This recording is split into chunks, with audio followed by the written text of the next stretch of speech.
debt ceiling from the current absolute number of Kenya shilling 10 trillion to a moving number of 55% of GDP. And right now they're trying to bring amendment in Parliament that will remove the parliamentary authority to sanction increase of debt. The debt level is already 60% of the GDP. To beat that violation of the law, RUTO want to force an amendment to the Public Finance Act to allow the National Treasury and not Parliament to set new debt ceiling. Which is why we are calling on Kenyans to reject excess taxation to finance wasteful expenditure.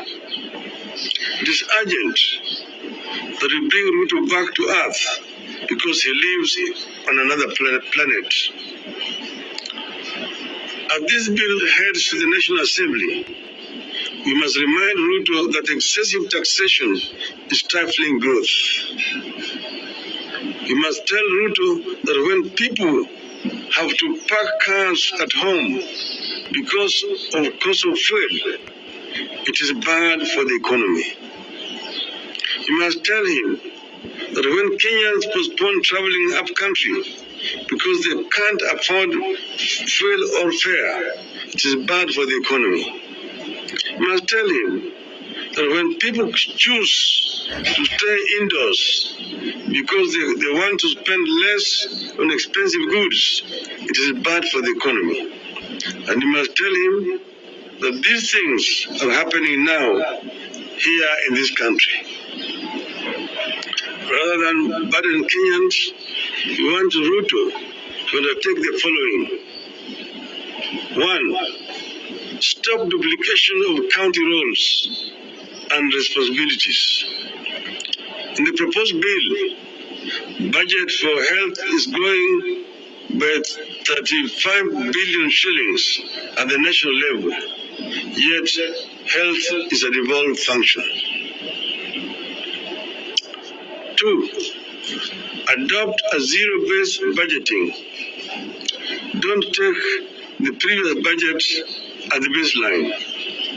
Every budget must start at ground zero where everything has to be justified. 3. Don't grow the size of the budget. Cut it down and live within your means. 4.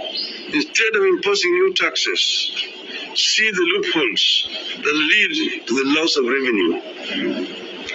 5. Stop non-essential government expenditures, including the appointment of the chief administrative secretaries.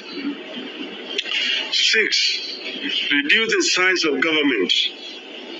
7. Cut non-essential domestic and international travel. 8. Freeze ministerial out-of-station allowances, ministerial house allowances, and domestic allowances for cabinet and principal secretaries. 9. Stop corruption and theft of public funds. 10. Finally, we ask RUTO to humble himself, withdraw this bill, offer apology, and seek forgiveness from Kenyans for the anxiety caused then and begin afresh.